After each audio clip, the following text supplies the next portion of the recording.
ॐ परं तत्त्वाय नारायणाय गुरुभ्यो नमः।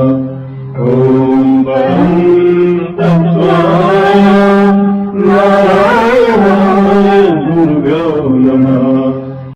सभी को जय गुरुदेव। मैं डॉक्टर नारायण दत्त श्रीमाली जी परमहंस स्वामी निखिलेश्वरानंद जी के चरण स्पर्श करते हुए उनसे प्रार्थना करती हूँ कि वो इस कार्यक्रम में शामिल हों और सबके ऊपर अपना वरद हस्त बनाए रखें और जो कुछ वो कहलवाना चाहते हैं हमारे मुख से वो वही बात कहलवाएं। आज हमारे साथ मंजू जी हैं और आज हम एक बहुत ही गहन विषय पर चर्चा करने वाले हैं। वो है कुंडलिनी विज्ञान। चक्र क्या करते हैं? जो हमारी बॉडी में जो भी फिजिकल प्रॉब्लम्स होती हैं, हाँ, they are due to chakras. हाँ, और चक्रास जो है बॉडी का पार्ट तो है, लेकिन उससे भी पहले वो हमारी कॉन्शियसनेस का, हमारी चेतना का एक भाग है। तो जब कोई ट्रबल होती है ना हमको, वो शरीर में तो लास्ट में रिफ्लेक्ट होती है, उससे पहले हमारी चेतना में टेंशन होती है, हमारी चेतना में स्ट्रेस आता है। जब चेतना में स्ट्रेस आता है तो हमारे चक्र पे स्ट्रेस आता है, और फिर वो चक्र में जब स्ट्रेस आता है तो लास्ट में वो हमारी फिजिकल बॉडी में रिफ्लेक्ट होता है। तो तब हमको समझ में आता है कि अच्छा हमको कोई दिक्कत हो गई है। उससे पहले अंदर तो बहुत पहले से प्रोसेस शुरू हो चुका होता है। हमारे सामने तो जब बाहरी लक्षण बॉडी को नजर आते हैं तब हमको समझ में आता है कि हमारे साथ कोई दिक्कत हो रही है। उससे पहले पता नहीं चलता। उससे पहले एक मैं बता दूं, एक किर्लियन फोटोग्राफ होता है, अगर सुना हो तो। किर्लियन फोटोग्राफ जो है, जैसे हाथ है तो हाथ पे भी ऊर्जा है, खेल तो सारा ऊर्जा का ही है, एनर्जी है। अगर हम हाथ का किर्लियन फोटोग्राफ लेंगे तो जो फोटोग्राफ आएगा वो इसके एनर्जी फील्ड का आ जाएगा, इसके ऊपर जो पूरा एनर्जी फील्ड है उसका आ जाएगा। अब इस हाथ में अंदर अगर कहीं कोई दिक्कत होने वाली है, कुछ है, तो पहले जो है इस एनर्जी में होल्स हमको नजर आ जाएंगे। ये पूरा सेट एनर्जी की शीट हमको नजर नहीं आएंगे, हमको इसमें होल्स नजर आ जाएंगे। एनर्जी फील्ड में होल्स हो गए, चेतना में होल्स, एनर्जी फील्ड में होल्स। अब उसके बाद जो है हमारी जो फिजिकल बॉडी है वो उसको रिफ्लेक्ट करेगी। बहुत देर के बाद फिजिकल बॉडी में इफेक्ट आता है, उससे पहले हमारे ऊर्जा के लेवल पर सब गड़बड़ हो चुकी होती है। अच्छा संगीता जी, अब एक सवाल और उठता है, चक्रों का हमारी ग्लैंड्स के साथ, ग्रंथियों के साथ कनेक्शन। असल में हमारी पूरी बॉडी जो है वो ग्रंथियों पे ही टिकी हुई है। इन्हीं के सेक्रीशंस जो हार्मोन्स के हो रहे हैं, तो उसी से हमारी बॉडी पूरी सही ढंग से बैलेंस्ड रूप में काम कर पा रही है। तो अब कैसे होता है कि जिस एरिया में जो चक्र लोकेटेड है वहां पर जो ग्लैंड है, हर एरिया में जहां भी चक्र है वहां पर ग्लैंड है। हाँ। और वो ग्लैंड जो है हार्मोन सिक्रीट कर रहा है और उन हार्मोन्स का इफेक्ट उस ऊर्जा चक्र पर, ऊर्जा केंद्र पर आ रहा है, तो उनका इंटरेक्शन हो रहा है। चक्र की स्थिति जो है वो हार्मोन्स के साथ बदल रही है। हार्मोन्स का जितना सेक्रीशन वैसा ही जो है हमारे ऊर्जा के इस केंद्र में भी परिवर्तन आता रहता है। तो दोनों का बिल्कुल डायरेक्ट रिलेशनशिप है। तो हर एक चक्र एक एक ग्लैंड के साथ रिलेटेड है, ठीक है। तो अब जो है ग्रंथियों के साथ इनका जो कनेक्शन है, उसमें जहां पर ग्रंथि है उसका हार्मोन सिक्रीट हुआ और उस पूरे एरिया को वो चक्र ही गवर्न कर रहा है। आप देख रहे हैं कितनी बड़ी बात है ये, कि वो पूरा एरिया जहां पर चक्र है वो गवर्न ही, निर्देशित ही चक्र से हो रहा है। और हमें ये पता भी नहीं है कि एक अदृश्य ऊर्जा है जो उस जगह को गवर्न कर रही है। ये मेडिकल साइंस भी ढूंढ नहीं पाती है। कुंडलिनी शक्ति अपने आप में एक तीव्रतम शक्ति है, एक विस्फोट है। विस्फोट ऐसा कि मर्द शरीर को पूर्णता की ओर उछाल देने की क्रिया। अब एक बड़ी भ्रांति लोगों में है ऐसा। और ये बहुत सारे लोगों में कंफ्यूजन है कि जो एनर्जी का फील्ड है, जो हमारा ऑरा है, ऑरा बाहर की एनर्जी का फील्ड है, हाँ, ठीक है, और अंदर की जो एनर्जी का फील्ड है वो चक्रास है, ठीक है। तो ये जो हमारे सबसे कम घना जो एनर्जी है वो ऑरा है, क्योंकि जितना बाहर स्कैटर्ड है, डिफ्यूजन हो रहा है एनर्जी का, इसलिए वो कम घना है। फिर उसके बाद चक्रास हैं, क्योंकि वो भी एनर्जी है, इसलिए वो ऑरा से ज़्यादा है लेकिन फिजिकल बॉडी से कम है। सबसे ज़्यादा डेंस जो है वो हमारी फिजिकल बॉडी है, इसलिए जो एंड प्रोडक्ट है इसका एनर्जी का, चक्रास का, वो हमारी बॉडी पे रिफ्लेक्ट लास्ट में होता है। कॉन्शियसनेस का एंड प्रोडक्ट फिजिकल बॉडी है, क्योंकि कॉन्शियसनेस में होल आया, हाँ, गड़बड़ हुई और वो हमारी बॉडी में लास्ट में रिफ्लेक्ट होगी। और ये भी बता दूं कि कॉन्शियसनेस में ये जो हमारा एनर्जी फील्ड है इसमें गड़बड़ होती है तो हमारे ऑरा में भी हो जाती है। अगर आप ऑरा का वो पिक्चर लेंगे तो आपको पता चल जाएगा ऑरा में होल्स आ रहे हैं, ऑरा का कलर गड़बड़ हो रहा है, हाँ, तो आपको जो है वो चीज़ समझ में आ जाएगी। तो हमारी एनर्जी फील्ड, फिर ऑरा, एंड देन हमारी फिजिकल बॉडी, ठीक है। तो हमारी फिजिकल बॉडी से ऑरा नहीं बन रहा, ऑरा से फिजिकल बॉडी बन रही है। अक्सर क्या कहते हैं लोग कि मेरा ऑरा, ऑरा की बॉडी, ये उल्टी गंगा चल रही है। फिजिकल बॉडी का ऑरा नहीं है, ऑरा से फिजिकल बॉडी रिफ्लेक्ट हो रही है। आप ये इस चीज को जो है करेक्ट करना बहुत ज्यादा जरूरी है। अब आपने मेरे से एक प्रश्न पूछा था कि कैसे ग्लैंड्स के साथ रिलेटेड है। हाँ, तो मूलाधार चक्र है, एड्रीनल ग्लैंड है, जो इसके वहां पर जो ग्लैंड इस एरिया को हार्मोन्स देता है वो एड्रीनल ग्लैंड है, और उससे ये चक्र चलता है, अपना काम करता है। जागृत करना एक अलग बात है, तो हाँ, उस एरिया को ये गवर्न करता है, और वहां से एड्रेनलिन हार्मोन निकलता है।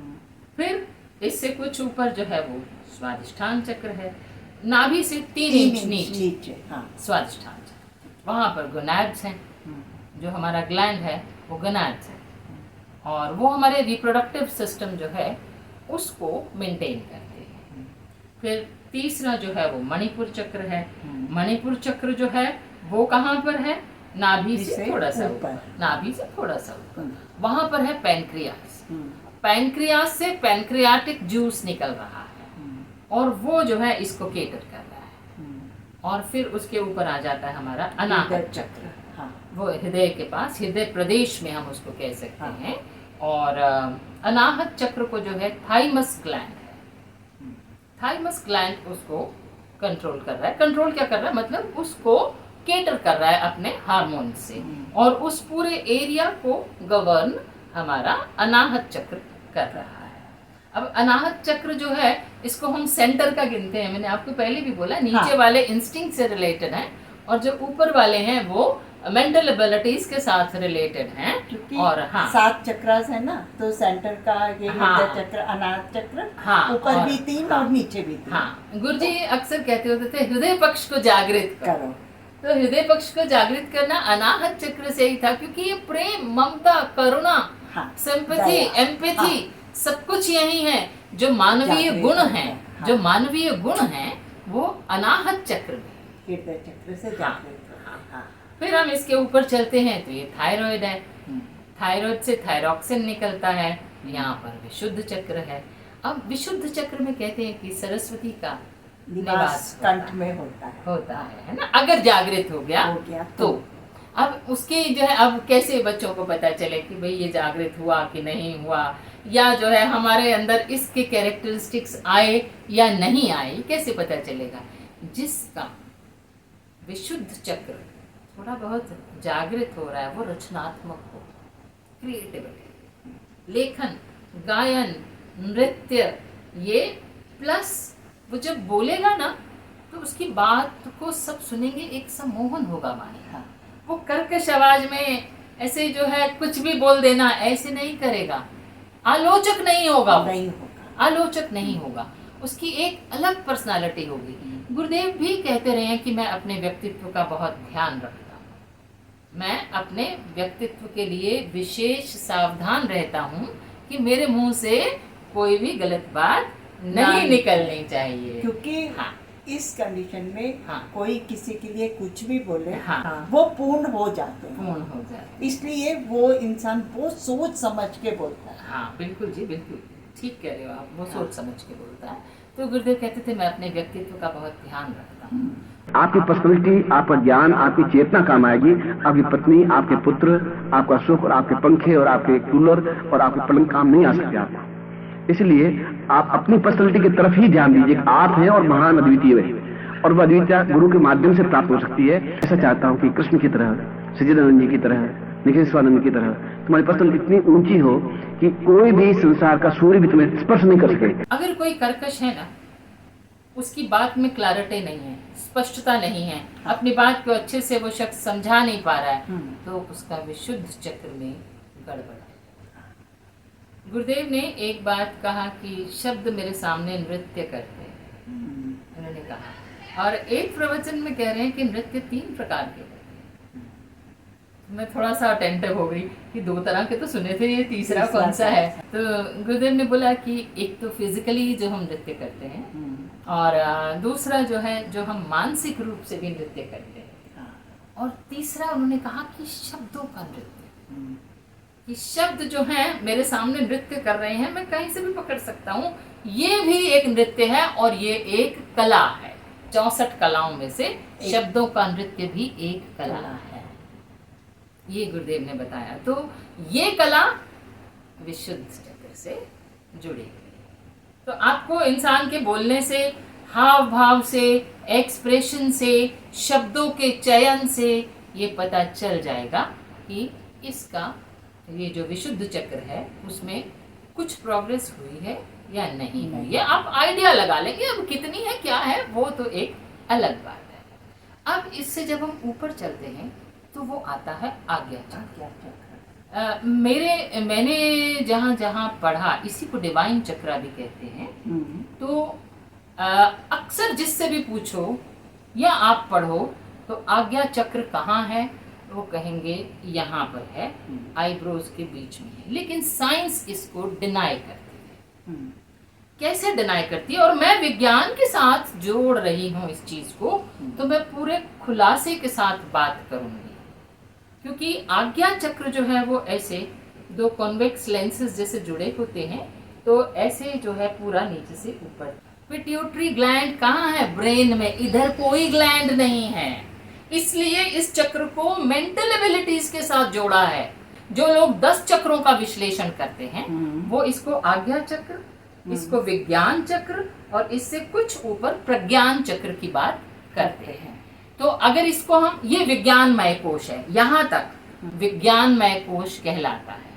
ये आपका जो है, जिसको अगर आप इसको आज्ञा चक्र कहते हैं अकेले को, और ये विज्ञान चक्र को, तो ये दोनों विज्ञानमय कोश के अंदर आते हैं। और इनसाइट पूरी तरह डेवलप हो जाती है यहाँ पर। और जो है इसका अपर पार्ट जो है, यही तो यही है ना। हाँ, सेंटर, फिर अपर पार्ट जो है, हाँ, जिसे हम क्या दिव्य ग्रंथि भी कहते हैं, वो दिव्यता प्रकट करती है।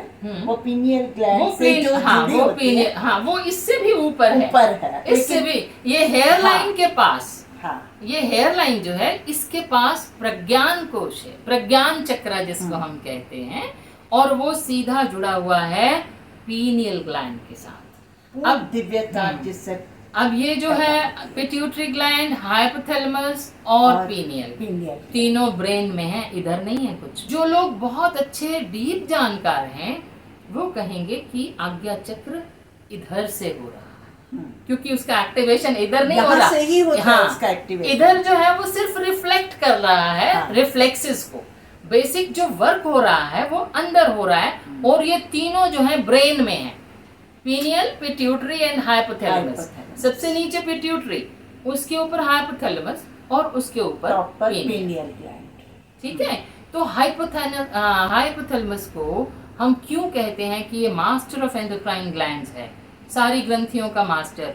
क्योंकि ये हमारे शरीर की ये जो मेंटल एबिलिटीज हैं उनको लोअर बॉडी के साथ, एंडोक्राइन सिस्टम के साथ जोड़ता है। ये कनेक्टर है। हाँ। विशुद्ध भारतीय ज्ञान जो है उसके साथ विडंबना यही हुई कि हम उसको जो प्रोग्रेस हो रही थी विज्ञान की उन चीजों के साथ जोड़ना भूल गए।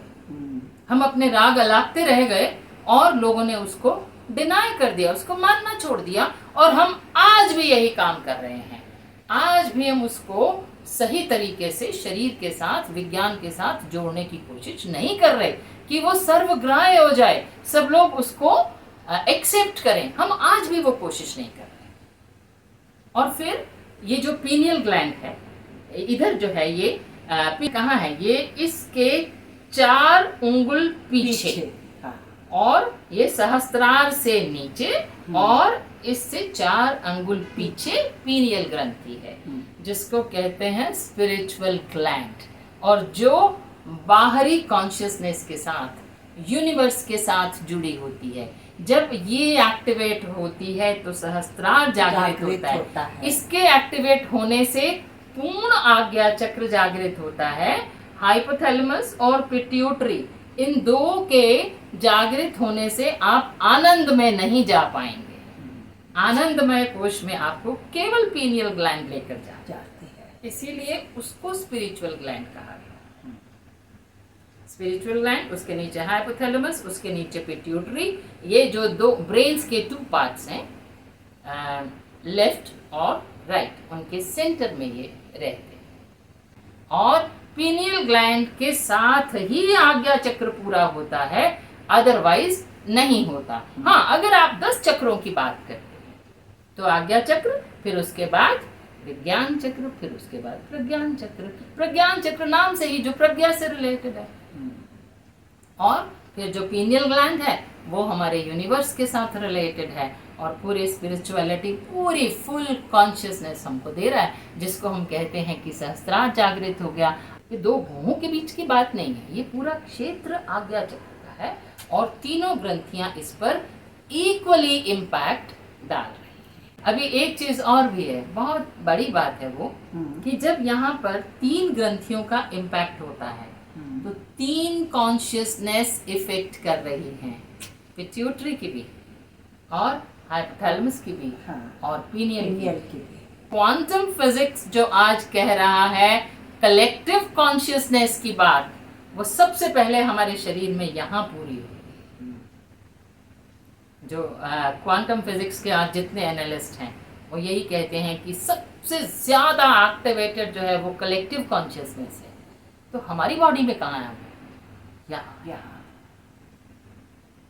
यदि जीवन में बहुत कुछ प्राप्त करना है, यदि जीवन में सत्य का साक्षात्कार करना है, यदि जीवन का आनंद अनुभव करना है, यदि जीवन को उस ब्रह्म से पूर्णता की ओर अग्रसर करना है, और यदि आत्मा और परमात्मा का मिलन करना है, तो उसके लिए केवल एकमात्र उपाय कुंडलिनी जागृत करना है। अच्छा, फिर एक बहुत ही सुंदर बात अल्बर्ट आइंस्टीन ने कही। और क्या कहा उसने चक्रास के बारे में? अब आप सोच सकते हैं कि आइंस्टीन जैसा जो वैज्ञानिक है वो भी चक्रास के बारे में और चक्रास से रिलेटेड प्रॉब्लम्स के बारे में कुछ कह गया होगा। वो ये कह रहा है कि प्रॉब्लम जो है उसको, जो भी प्रॉब्लम अराइज हुई है उसको हम सॉल्व जो है जहां वो अराइज हुई है वहीं करें, ये जरूरी नहीं है। प्रॉब्लम अराइज कहीं और हुई है और उसका सॉल्यूशन कहीं और से होता है।